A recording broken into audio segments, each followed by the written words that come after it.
Salam müəllimlər, gününüz xeyirli olsun. Deməli, bu videoda siz parça və şüa haqqında məlumatlara baxacaqsınız. Daha sonra parça və şüanın qısa məlumatlarını verdikdən sonra EMAŞEM kitabından olan həndəsənin əsas anlayışları mövzusundakı 13 ədəd testin izahına bir yerdə baxmış olacaq.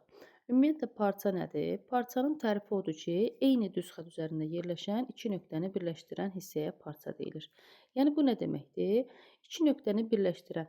Biz əgər parça yox, adi bir düz xətt çəksək, bax düz xətt. Düz xətt ümumiyyətlə sonludur da, sonsuzdur. Yəni bu düz xətt həm sağa, həm sola doğru sonsuz şəkildə uzanır. Yəni mən bunu çəksəm, bax bu formada çəksəm, hətta ekrandan da gedib çıxacaq. Buradan da bu tərəfə çəksəm, buradan da ekrandan gedib çıxacaq. Yəni mən bunu istədiyim formada, istədiyim boyda uzada bilərəm. Buna düz xətt deyilir. Amma parça odur ki, iki nöqtəni birləşdirsin. Yəni parça üzərində iki nöqtə çəkirəm. Buna mən A nöqtəsi deyirəm. Buna B nöqtəsi deyirəm. Və iki eyni bir düz xətt oldu. Üzərində yerləşən iki nöqtə, yəni A nöqtəsi, bir də B nöqtəsi. Bunu biz birləşdirdik və parça yaratdıq. Parça iki ucdan ibarət olur. Yəni birinci A tərəfindəki uc, digərində B tərəfindəki uc. Parça düz xətt kimi sonsuz deyil. Təbii ki, sonludur. Yəni əgər mən bu nöqtəni qoymuşamsa, mən bu deyirlər, nöqtəni qoydum son deməkdə, yəni nöqtə. Yəni o deməkdir. Yəni nöqtəni qoydum, parçanın uzunluğu oldu sonlu uzunluq. Yəni sonsuza dək davam etmir. Burada bitir və burada bitir. Yəni mən bu nöqtəni qoyandan sonra nə sağa, nə sola doğru uzada bilmərəm. Yəni həmçinin ölçülə bilən olur. Xəttkeşlə götürüb parçanı biz ölçə də bilirik. Daha sonra biz buna AB parçası deyirik.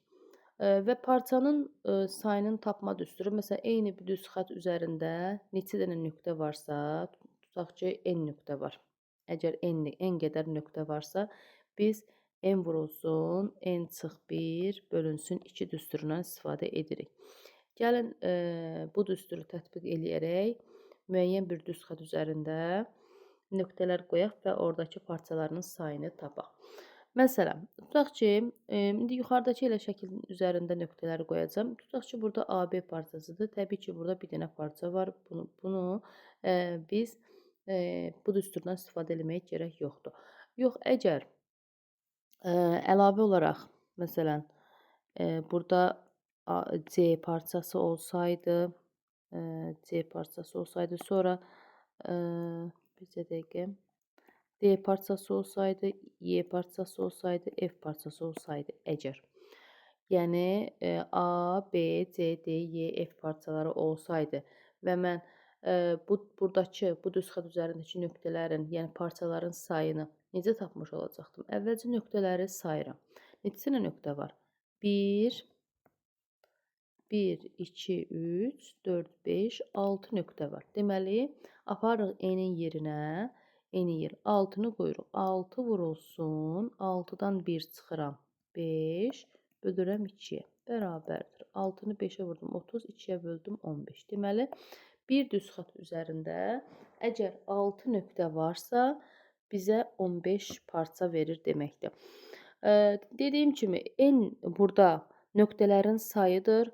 İstədiyiniz ədədi, istədiyiniz rəqəmi n-in yerinə qoyub düsturu tətbiq edə bilərsiniz. Daha sonra bəs belə deyim, şüa nədir? İndi şüa haqqında qısa məlumatlar vermək istəyirəm sizə. Şüada parçadan fərqli olaraq nələr var? Deməli,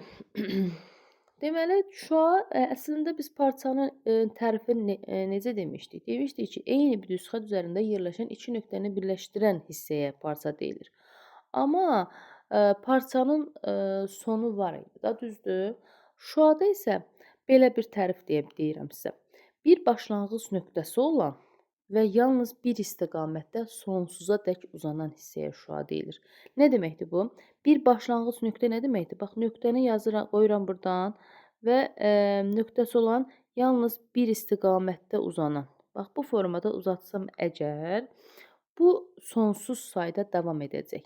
Yəni bir nöqtəsi olur, bir başlanğıc nöqtəsi olur, yalnız bir istiqamətdə. İstəsəniz burdan bu tərəfə uzadın, fərqi yoxdur. İstəsəniz soldan sağa uzadın, onun da fərqi yoxdur.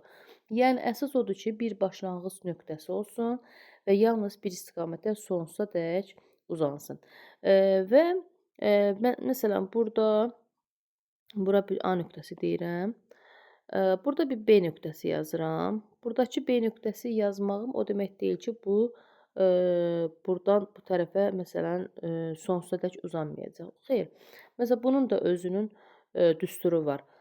Şuanın sayını tapma düsturu deyirik biz buna. Şuanın sayının tapma düsturu necə idi? Tutaq ki, eyni bir düz xətt üzərində, indi qısa burada incə bir məqam var, onu da deyəcəm sizə. Testlərdə bəzən düşür ki, belə bir düz xətt çəkir, şua çəkir daha doğrusu belə.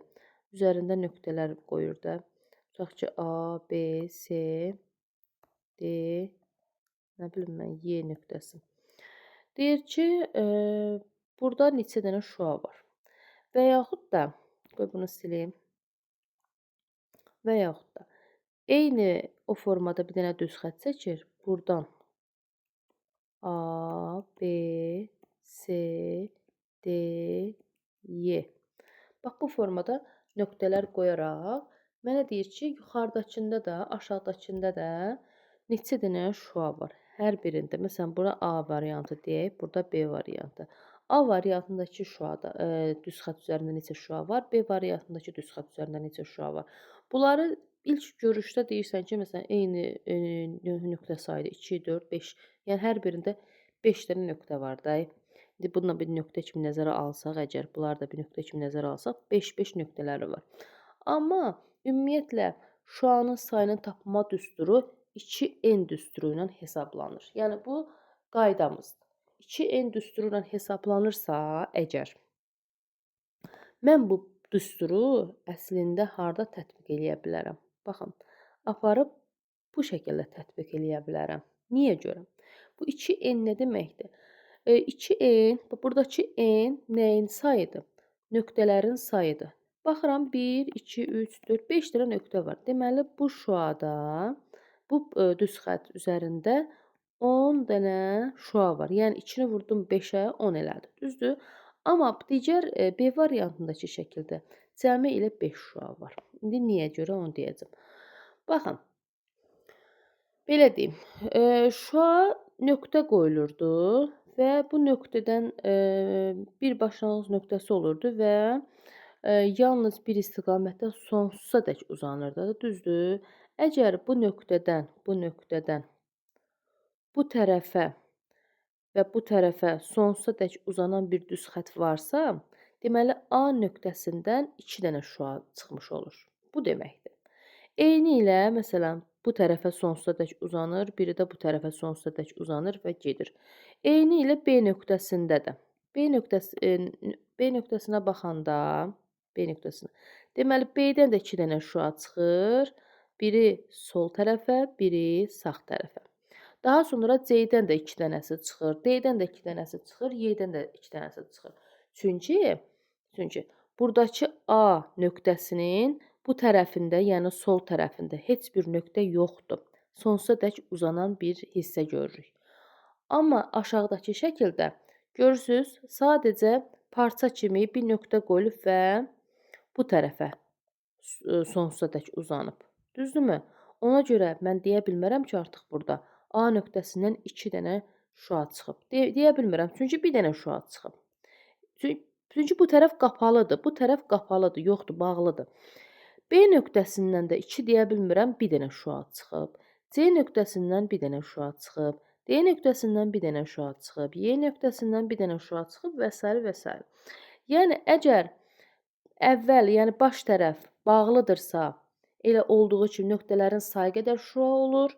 Yox, baş tərəf açıqdırsa, A variantındakı kimi, hər nöqtədən 2 şua çıxdığına görə 2n düsturundan istifadə edirik. Buradakı n nəyin sayıdır? Nöqtələrin sayı hesab olunur.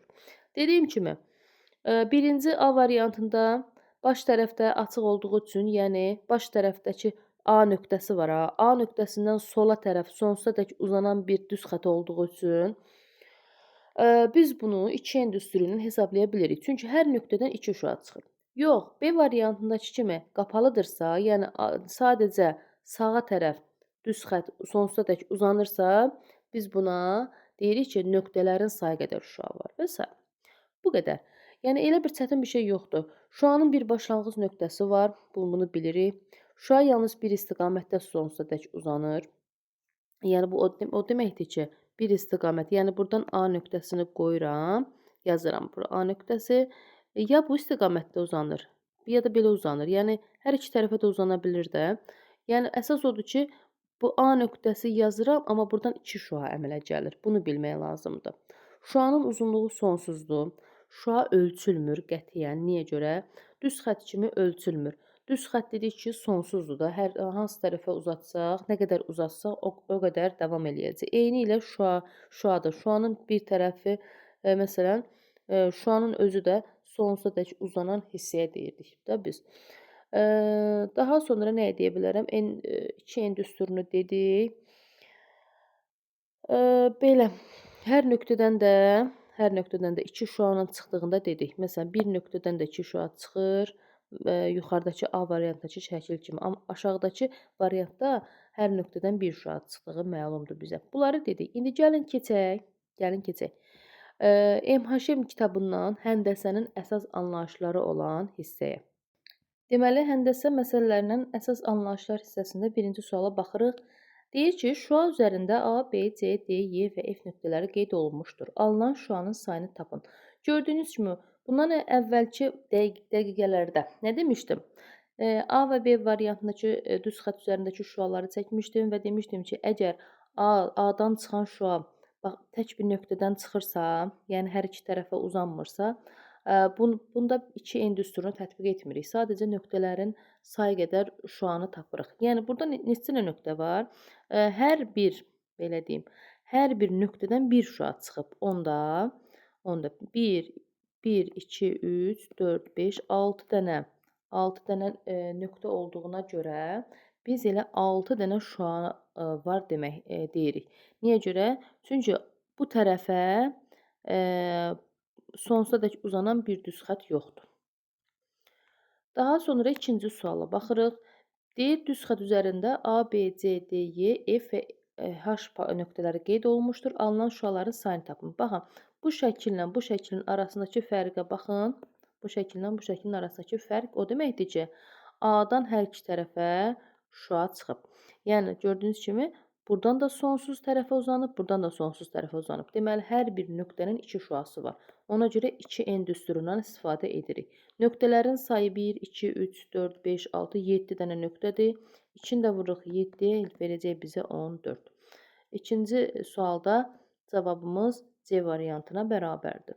Düz xətt üzərində A, B, C, D, Y, F nöqtələri qeyd olunmuşdur. Alınan parçaların sayını deyir tapın. Parçaların sayını necə tapırdıq? N vurulsun, N çıx 1 bölünsün 2 düsturuna. Burada parça deyil, yuxarıda şüa deyil. Qarışdırmayın. Yəni düsturları qarışdırmayın. Deməli, burada neçə dənə parça var? 1, 2, 3, 4, 5, 6 dənə parça var. 6-nı vururam 6-dan 1 aza, yəni 5-ə, bölürəm 2-yə. 30, 30 da 2-yə böldüm 15. Burada neçə dənə parça var deyəndə 15 ədəd parça var. Bu nə deməkdir? Yəni 15-i biz başqa necə tapa bilərdik? Tutaq ki, bir dənə qısa izahını verim. Tutaq ki, bir düz xətt üzərində 3 dənə nöqtə qoyulub. Buna yazıb A, B, C nöqtələri. İndi mən burada parçaların sayını tapmaq istəyirəm. Parçaların sayını bir-bir hesablasam, 3 nöqtə olanda, 2 nöqtə olanda, nə bilim 4-5 nöqtə olanda tapmaq asandır. Əsas odur ki, məsələn, ola bilər ki, bir düz xətt üzərində 7-8 dənə, 10 dənə, 15 dənə nöqtə versin. Deyər ki, buradan parçaların sayını tap. Necə tapacaqsan? Onu demək istəyirəm. Necə tapacaq? Məsələn, birinci AB parçası yazıram. Sonra AC parçası yazıram. Düzdür? Daha sonra nə oldu? AB getdi, BC qaldı. BC parçası yazıram. 3 nöqtədən çıxan parçaların sayı ilə 3 dənədir. Yəni buradan düsturu tətbiq eləsək, 3 dənə nöqtə Yəni 3 vurulsun, özündən bir aza 2-yə, böləcək 2-yə. Bu da bərabərdir. 2-lər getdi, qaldı 3. Yəni bu düsturdan çıxan nəticə burdakı nəticə ilə eynidir. İstəyir burada 10 dənə nöqtə olsun. Sən istəsən bu formada da yaz, çox vaxtın getsin. Yox, istəmirsən vaxtın getsin, imtahanı tez bitirib çıxmaq istəyirsənsə, bu düsturu yadında saxla bir söz olaraq, bir qayda olaraq yadında saxlayırsan, daha sonra aparıb harda parça gördün, düsturu tətbiq edirsən. Sonra dördüncü sualda deyir, AB parçası daxilinə əlavə olaraq 8 nöqtə qeyd olundu. Cəmi neçə parça oldu? Heç şəkili çəkməyə ehtiyac yoxdur. AB parçası daxilində əlavə olaraq 8 nöqtə. AB hərəsi 1, yəni 2 nöqtədir. 8 nöqtə də əlavə olundu. Oldu neçə nöqtə? 10 nöqtə. 10 nöqtə vurulsun 10 çıx 1, yəni 9 bölünsün 2 bərabərdir. 10 ilə 9-u vurdum 90, 92-yə böldüm 45. Deməli, AB parçası daxilinə əlavə olaraq 8 nöqtə də çəksək, 45 ədəd parça yaranır. Cavab oldu Y variantı. Burada deyir ki, AB parçası daxilində əlavə olaraq 6 nöqtə qeyd olundu. Olunsun, əla. Neçə əlavə parça yarandı? Əgər AB parçası daxilinə əlavə olaraq 6 nöqtə də çəksək, AB qarışıq 8 nöqtə olacaq. Düzdür? İndi düsturumuzu yazaq. 8 vurulsun 8-dən 1 aza, yəni 7-yə bölünsün 2-yə bərabərdir. 8-i 7, 56, 56-nı 2-yə böldüm 28. Amma cavabımız 28 deyil. Niyə görə? Deyəcəksiniz ki, eyni şeydir də, yəni 4 ilə 5 eyni şeydir. Amma şərtin sonunda bizə deyir ki, burada deyir cəmi neçə parça oldu, burada deyir neçə əlavə parça yarandı. AB parçası AB, yəni bu formada bir parça olduğuna görə buradakı AB zaten var idi. 6 nöqtəndə əlavə olaraq qeyd elədik. Ona görə o bir parçanı buradan çıxmalıyam. Yəni 27 parça əlavə olaraq 27 parça yaranmış olacaq. 6-cı sualda deyir şəkildə yarım müstəvidə neçə bucaq var. Şəkildəki yarım müstəvini yaxınlaşdırıb baxırıq. Bucaqların düsturu da eynən parçadakı düstur kimi 2 vurulsun, 2 yox, üzr istəyirəm. N vurulsun, N çıx 1 bölünsün 2 düsturundan istifadə olunur. Buradakı N nöqtələrin sayıdır. N çıx 1, yəni o nöqtələrin sayından 1 çıxıb 2-yə bölürük. Yəni burada 1, 2, 3, 4, 5, 6, 7, 8 dənə 8 ədəd nöqtə olduğuna görə 8 ədəd nöqtə olduğuna görə və özündən bir aza, yəni 8 vurulsun 7 bölünsün 2. 7 8-in 56, 2-yə böləndə 28. Burada 28 ədəd bucaq var. Bu 28 ədəd bucağı saysaq necə sayarıq? Məsələn, A, O, M bucağı, A, O, M bucağı, A, O, K bucağı, A, O, Y bucağı, AOF bucağı və s. və s. Yəni bu formada sayırıq. Sonra keçirik məsələn AO sonra AOF bucağına, sonra AOH bucağına və s. Yəni bu formada sayaraq əslində çaşdırıcı yerləri çoxdur. Onun üçün elə sadə olaraq nə edirik? Sadə olaraq düsturumuzu aparıb tətbiq eləyirik. Düsturumuzu tətbiq eləyirik və sadə olaraq cavabımızı tapırıq. 6-cı sualda cavabımız oldu B variantı. 7. Düz bucağın 3də 2 hissəsi düz bucaqdan neçə dərəcə kiçikdir? Düz bucaq neçə dərəcə idi? 90 dərəcə. 90-ın 3də 2 hissəsi 60-a bərabərdir. 90-dan deyir neçə dərəcə kiçikdir? 90-dan da 60 çıxdıq, 30 dərəcə kiçik olacaq. Cavabımız A variantı. 8-ci sualda deyir şəkildə neçə parça var? Şəkildəki parçaların sayını tapmaq üçün elə parça düsturumuzdan istifadə edirik. Amma necə istifadə edirsiniz? Bunu götürüb bütün nöqtələrini saymırsınız. Bir düz xət üzərində parça olur da, düzdür? Bir düz xət üzərindəki nöqtələrin sayına baxaq. 1, 2, 3, 4. Bir düz xət üzərində 4 dənə nöqtə var. Ona görə 4-ü vururam 3-ə, bölürəm 2-yə. 12-ni 2-yə böldüm 6. Düzdürmü? Bir düz xətt üzərində bax burada bir dənə bu ulduzun bir xəttində 6 dənə parça var. Bu xəttlər neçə dənədir? Bax birini çəkdik. 2, 3, 4 və 5. 5 dənə düz xəttimiz yaranmış oldu. Onu da vururuq 5-ə. Cavab edir 30. Yəni hər düz xəttin üzərində 6 parça saysaq 5 dənə düz xətt var və 5-ə vururuq 30-a bərabərdir. 45 dərəcəlik bucaq açıq bucağın hansı hissəsini təşkil edir? Açıq bucağın dərəcə ölçüsü nə idi? 180 dərəcə, düzdür? 180-də 45 deməkdir. Yəni 45 dərəcə 180-in hansı hissəsidir? Hər birini neçəyə ixtisar aparaq görək. Elə 45-in özünə ixtisar aparsaq, əgər 180-i 45-ə bölsək, 4 olsun. 4 5-in 20. Aha 4. Burada da 45 ilə 45-ə böldüm 1.